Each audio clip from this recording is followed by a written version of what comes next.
Grace Ann D. Lucero. Maaari niyo kung tawagin Binibining Ann. At ako naman si Teacher Justin Angel Banansat at maaari niyo akong tawagin Binibining Tin.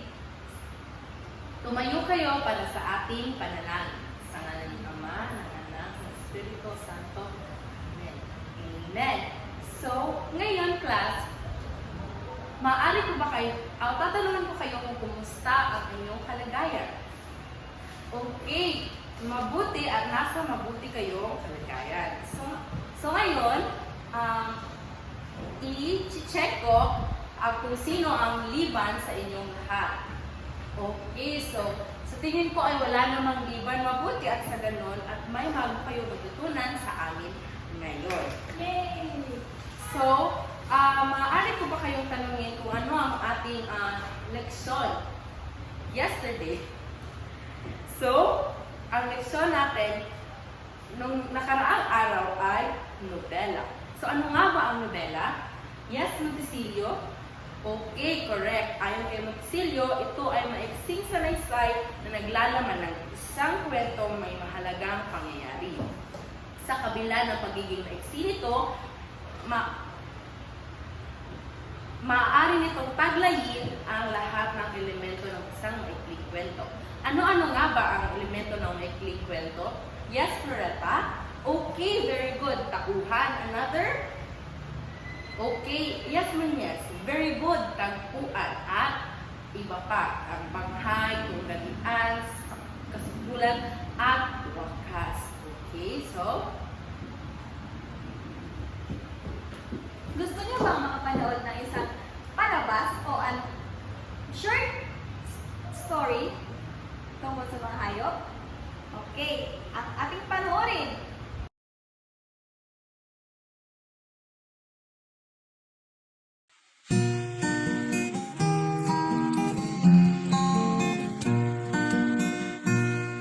Ako ay may lobo, lumipad sa langit. Di ko na nakita, pumutok na pala.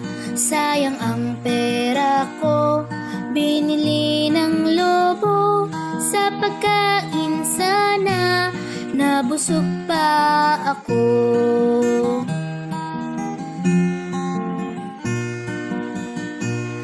Ako ay may lobo, lumipad sa langit. Di ko na nakita, pumutok na pala. Sayang ang pera ko, binili ng lobo. Sa pagkain sana, nabusog pa ako.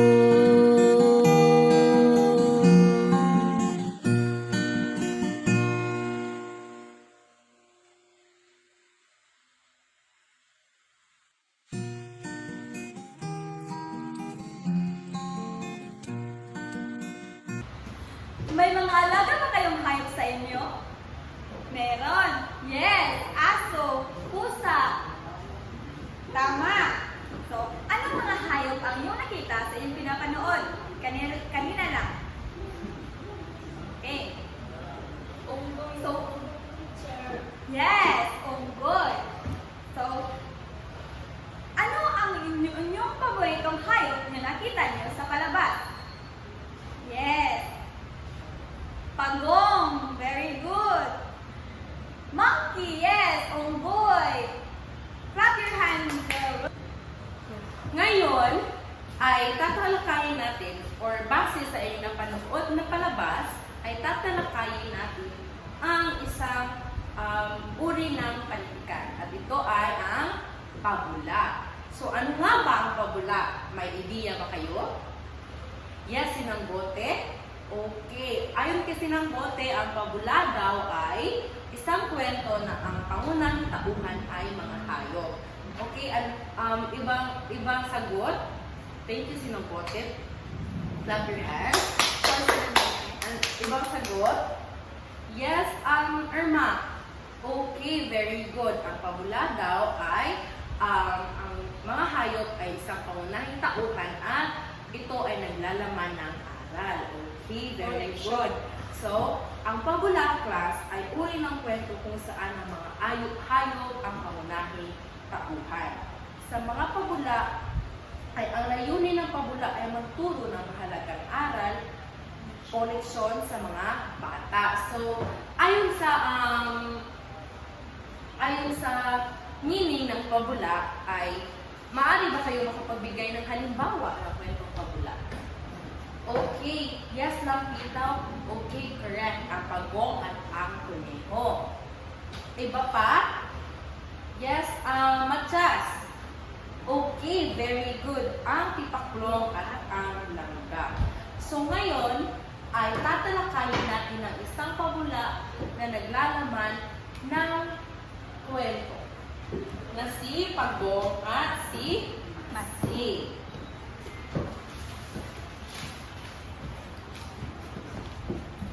So, tayo babasahin natin ng sabay-sabay.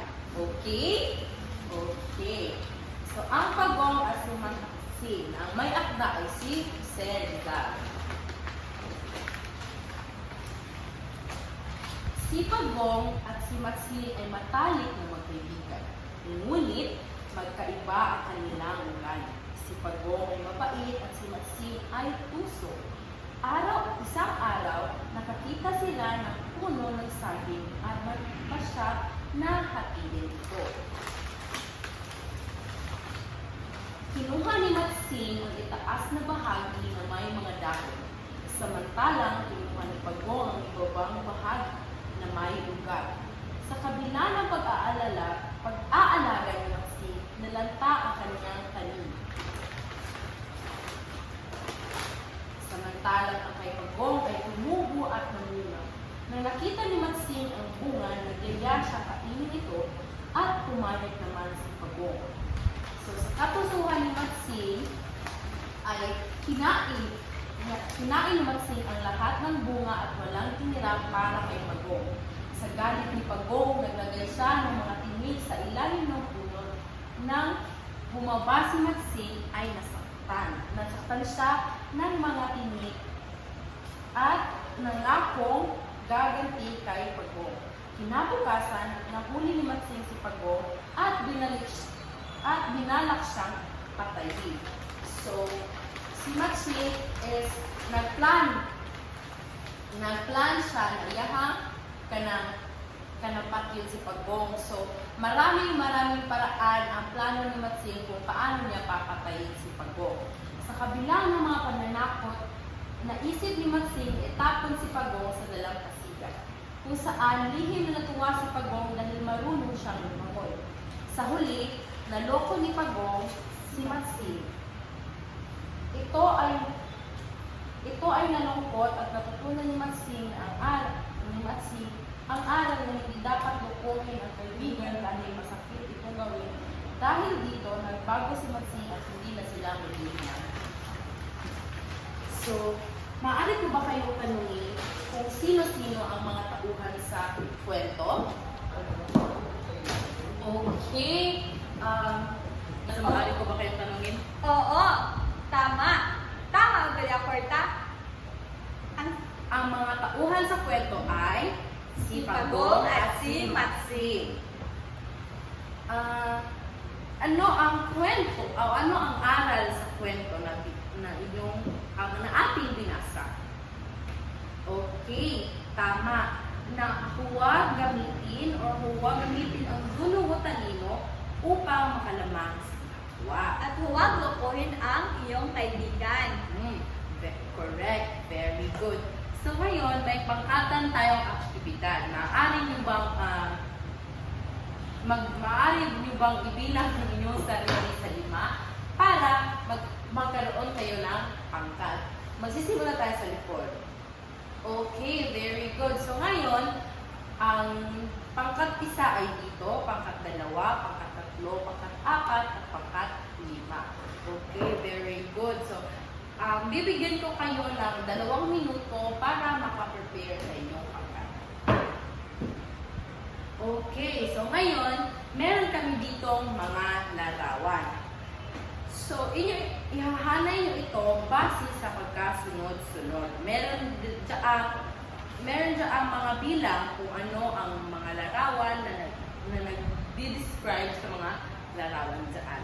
Okay?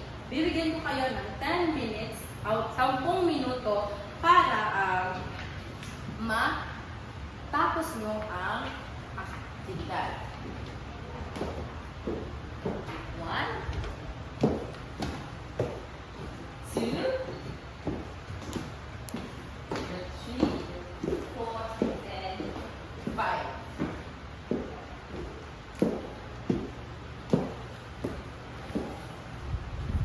Natapos na ang oras? Okay. Tignan nyo ang iyong mga sagot at tignan ko saan ang iyong mga mali. Okay. Larawan 1. So, ang mga sagot ay ang larawan 1 ay ang katumbas ay ang paglalarawan 2. Okay? Ang larawan 2 ay katumbas paglalarawan 5. Ang paglarawan 3 ay katumbas paglalarawan 4. Okay? Okay, so sinong grupo ang may pinakamalaking score or marka? Okay, group 4. Very good. So, group 4, pwede nyo i-claim ang inyong premyo sa amin pagkatapos ng klase para hindi siya mag-cause ng promotion. Okay? So, ngayon, may sasagutan kayong sanaysay. Okay? Okay. So, isasabihin ko na lang kung ano ang mga sanaysay na yung sasagutan. Okay? So, bakit nagalit si Pagong kay Matsing? Paano naisahan ni Pagong si Matsing? At ano ang natutunan ni Matsing sa kwento? Bibigyan ko kayo ng 8 minuto. Okay? Okay. Time's up. Sino ang makakasagot sa unang katanungan? Yes, Angelica? Yes, tama. Nagalit si Pagong kay Matsing dahil kinain ni Matsing ang bunga ng puno ng saging na itinanim ni Pagong. Wala itong itinira para kay Pagong, kaya anong ginawa ulit ni Pagong kay Matsing habang siya ay kumakain sa ibabaw ng puno? Oo, nilagyan ng tinik.